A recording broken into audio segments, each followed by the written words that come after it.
अगर आपका कोई भी बिजनेस है या कोई भी काम है जिसमें आपको सेल और परचेज करनी पड़ती है तो आपको उसकी डिटेल भी मेंटेन करनी पड़ती होगी और अपना स्टॉक भी मेंटेन करना पड़ता होगा, राइट।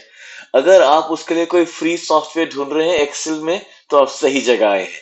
आज के इस वीडियो में मैं आपको बताने वाला हूं कि कैसे आप अपनी सेल परचेज मेंटेन कर सकते हैं और कैसे आप अपने स्टॉक की मास्टर फाइल बना सकते हैं। बड़ी ही आसान है। ये फाइल भी डाउनलोड कर लोगे, अगर नहीं करनी होगी और अपनी बनाना सीखना है तो वो भी सीख लोगे आप।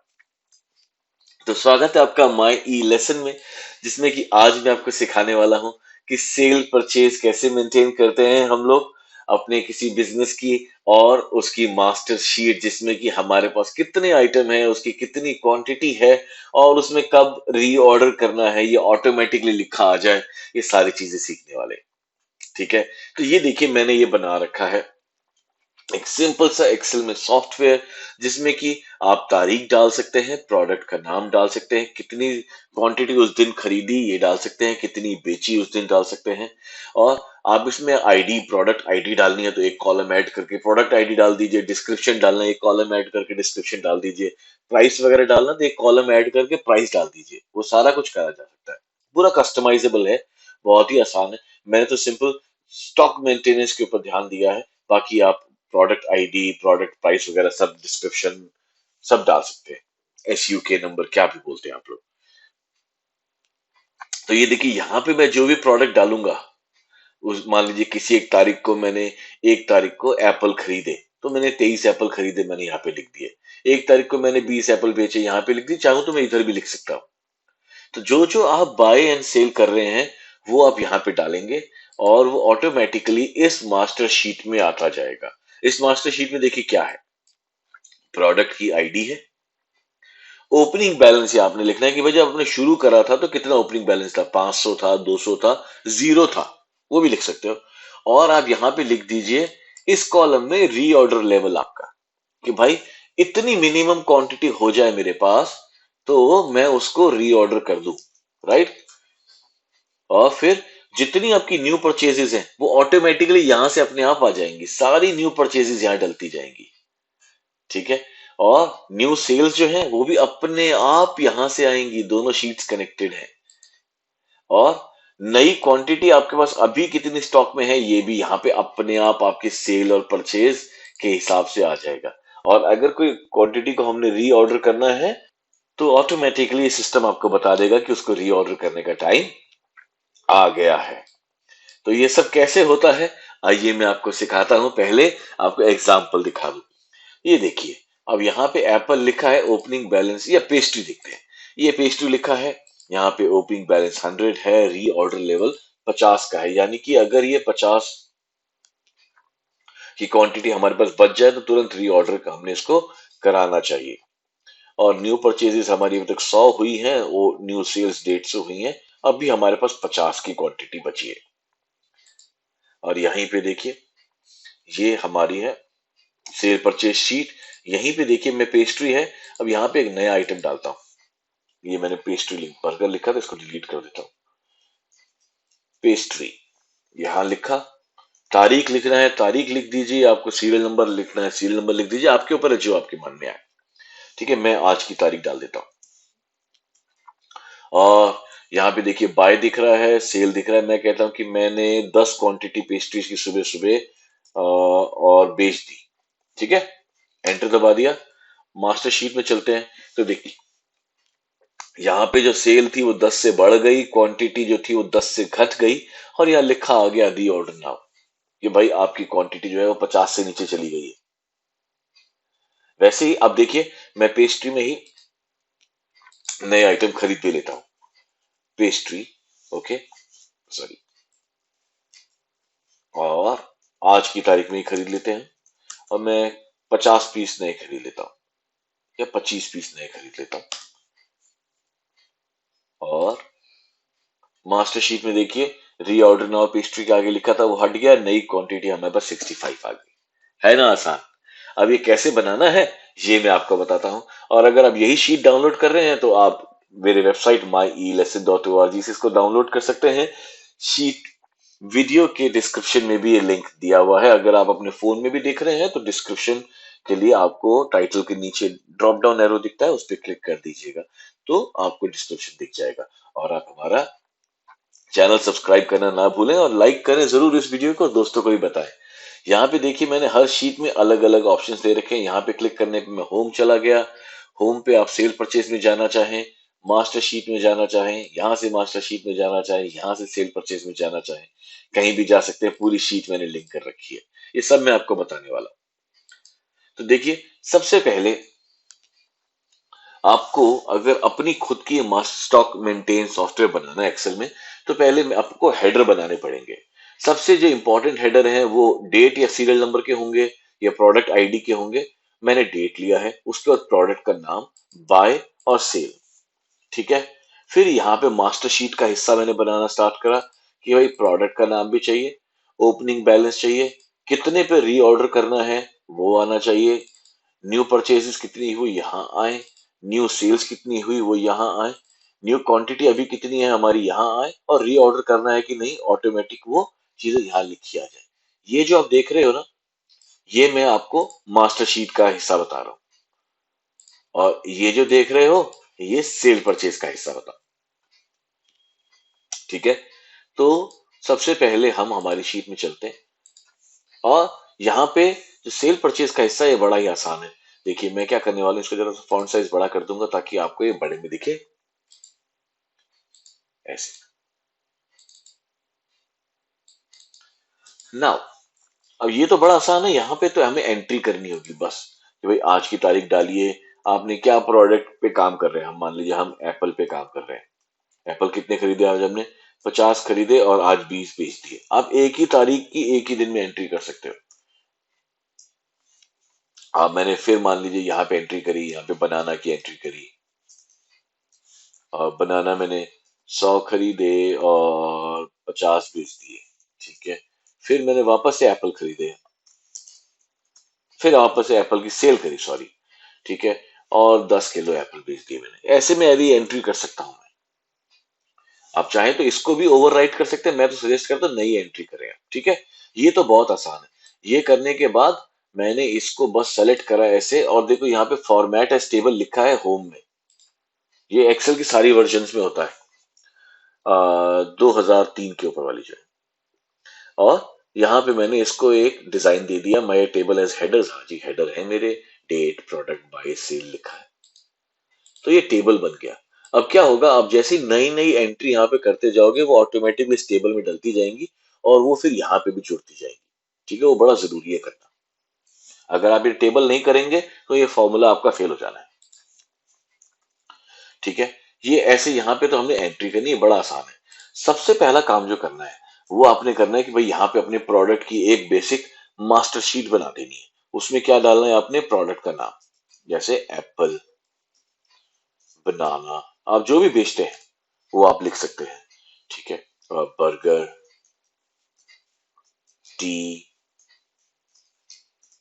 फैन बेल्ट, आप जो भी बेच रहे हो।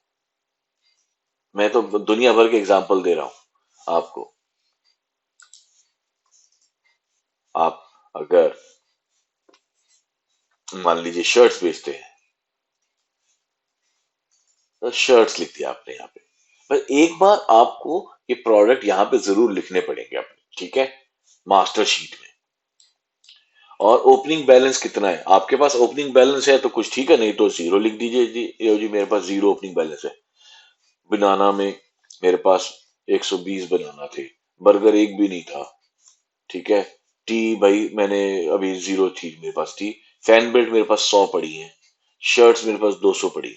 ठीक है। इतना आसान है कि नहीं।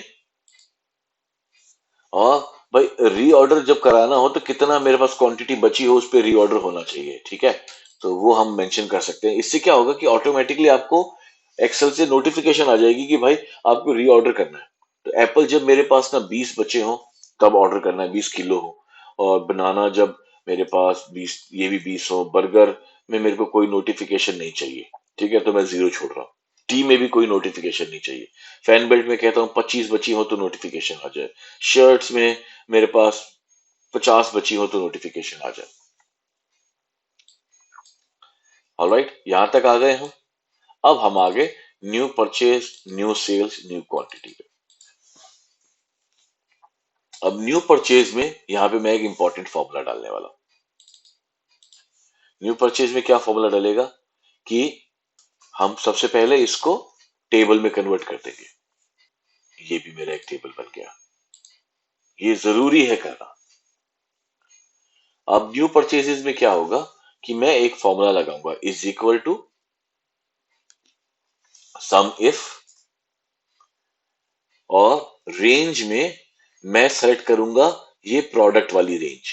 ठीक है, जितनी मेरी रेंज है वो अभी, उसके बाद चूंकि हमने टेबल बना दिया तो जैसे आप इसके नीचे एंट्री करते जाएंगे रेंज अपने आप बढ़ती जाएगी, आपको उसके बाद कुछ नहीं करना है।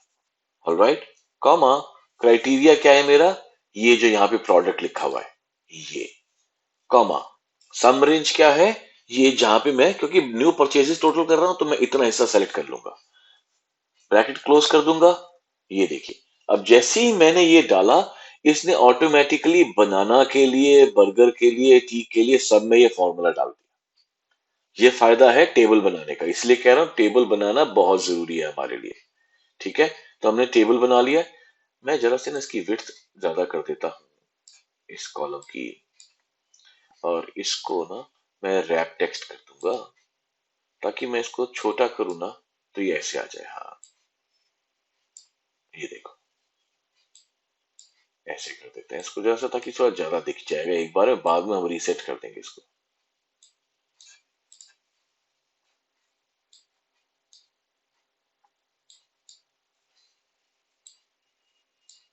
हाँ, अभी ऐसा कर देते हैं।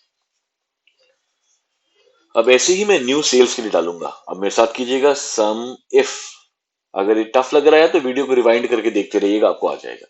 सम इफ में सबसे पहले मैं रेंज लूंगा प्रोडक्ट की, ये रही, कॉमा, ठीक है, उसके बाद क्राइटेरिया क्या है, जो प्रोडक्ट मेरा यहाँ पे लिखा हुआ है लेफ्ट में, कॉमा, उसके बाद मैं अभी सेल्स जोड़ रहा हूं ना, तो मैं अब सेल्स का हिस्सा टोटल कर दूंगा, यहां सेलेक्ट कर दूंगा, ब्रैकेट कर दूंगा क्लोज, तो सारी सेल्स जितनी मेरी थी ऑटोमेटिकली यहां पे आ गई। यहां तक करेक्ट है हम लोग। उसके बाद हमने एक सिंपल सा न्यू क्वांटिटी का फॉर्मूला लगाना है कि भाई अब नई क्वांटिटी कितनी है मेरे पास। तो मैंने एप्पल जितने थे खरीदे वो यहां से टोटल इधर आ गया, 50 एप्पल खरीदे थे। न्यू सेल्स एप्पल की कितनी हुई थी, 30 हुई थी, वो यहां आ गई। तो मेरी नई क्वांटिटी कितनी है, यानी कि जो भी मेरा ओपनिंग बैलेंस था उसमें से बाय एंड सेल का डिफरेंस में ऐड कर दूंगा। तो यहाँ पे ओपनिंग बैलेंस कुछ भी नहीं था, मान लीजिए मैं यहाँ पे 10 लिख देता हूँ, सॉरी, ये यहाँ पे ओपनिंग बैलेंस में, तो ओपनिंग बैलेंस मेरा 10 था, ये फॉर्मूले के लिए दिखा रहा हूं बस। तो न्यू क्वांटिटी क्या रहेगी मेरी, is equal to opening balance वाला जो सेल है ये, प्लस, ब्रैकेट ओपन करते हैं, सेल और बाय और सेल में कितना डिफरेंस है, तो new purchases minus new sales, इनका जो भी डिफरेंस है वो ओपनिंग में ऐड हो जाएगा। तो न्यू क्वांटिटी देखो मेरे पास आ गई 30। कैसे, न्यू परचेज कितनी हुई 50, न्यू सेल्स कितनी हुई 30, तो इन दोनों में डिफरेंस कितना आया, 50 खरीदे 30 बेच दिए 20 बचे, और ओपनिंग बैलेंस कितनी थी 10, तो यहाँ पे 30 आ गया। आसान। ये देखो, आपकी मास्टर शीट बन गई। अब यहाँ पे मैं नई एंट्री करता जाऊंगा, वो ऑटोमेटिकली इधर जुड़ता जाएगा। मान लीजिए मैं एप्पल 10 और बेच देता हूँ, तारीख डालनी है नहीं डालनी है आपके ऊपर है, कोई इशू नहीं। मैंने वापस यहाँ पे एप्पल लिखा, बाय सेल, मैंने 10 एप्पल और बेच दिए। देखिए अभी एंटर दबाऊंगा तो क्या होगा, ये न्यू क्वांटिटी यहाँ पे 20 हो जाएगी, ये देखो ऑटोमेटिकली। अब आपने कोई नया प्रोडक्ट ऐड करना है कि भाई बर्गर, ऑटोमेटिकली बर्गर लिखे यहाँ पे बस,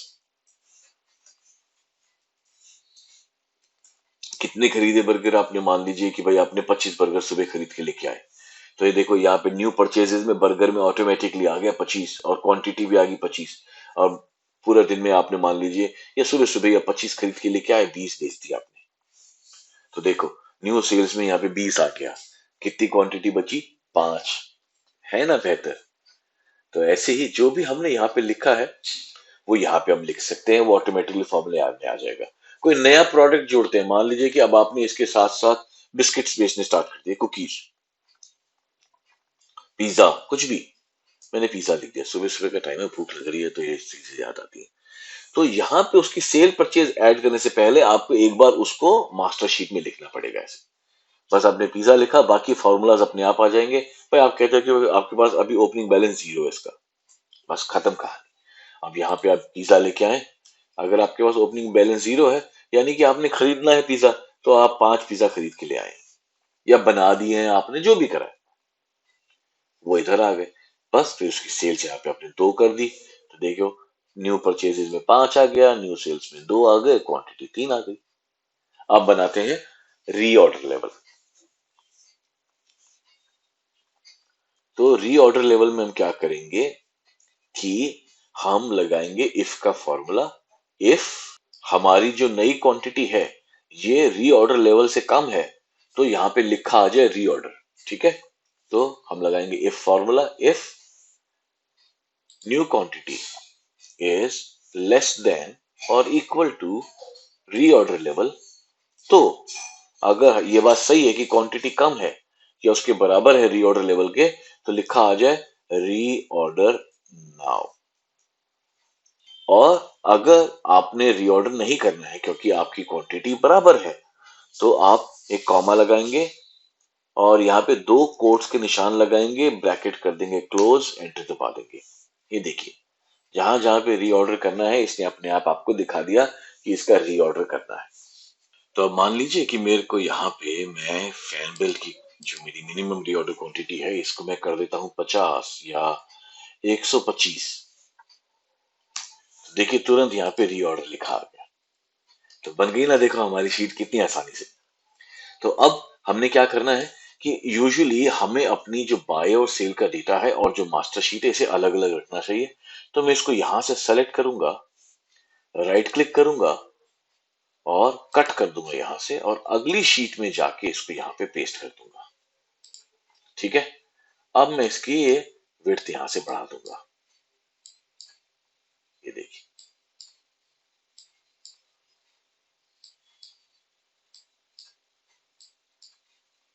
और इसको ऐसे कर दिया, और यहाँ पे मेरी अब प्रोडक्ट्स की बाय एंड सेल की शीट आ गई। इतना आसान। अब यहां से मेरे को दूसरी शीट में जाके उसको लिंक करना है, तो मैं इसको नाम दे देता हूं कि न्यू मास्टर। एनएम कर रहा हूं अभी इसका नाम है, और इसका नाम कर रहा हूं न्यू एसपी, एनएसपी। ठीक है, तो अब मेरे को यहाँ पे क्या चाहिए कि भाई यहाँ पे मैं इंसर्ट में जाता हूँ और शेप में जाता हूँ, और ये एक शेप ले लेता हूँ और ये शेप यहाँ पे डाल देता हूँ ऐसे, और इसमें लिख देता हूँ मास्टर शीट। ऑलराइट, और इसी को मैंने सेलेक्ट करा और इसी का मैंने फॉन्ट साइज वगैरह ऐसे बड़ा कर दिया, और इसको राइट क्लिक करा और लिंक का ऑप्शन आया, और लिंक में प्लेस इन दिस ऑप्शन में जाके मैंने एनएम पे क्लिक कर देता हूं इसको, न्यू मास्टर शीट। तो देखो अब मैं इस पे क्लिक करूंगा, मेरी नई मास्टर शीट में आ गया। यहाँ पे मैं सेम ऐसे ही एक और शेप डाल देता हूं। ये देखिए,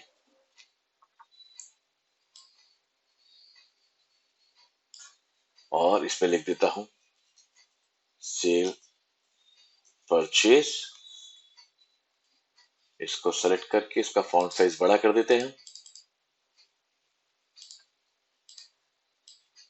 ये देखिए ऐसे, और इसको राइट क्लिक करेंगे, लिंक पे जाएंगे और प्लेस इन दिस डॉक्यूमेंट में जाके एनएसपी यानी न्यू सेल परचेज से लिंक कर देंगे। तो ये देखिए यहाँ पे क्लिक करने से न्यू सेल परचेज पे आ गई, यहाँ से मास्टर शीट में आ गई।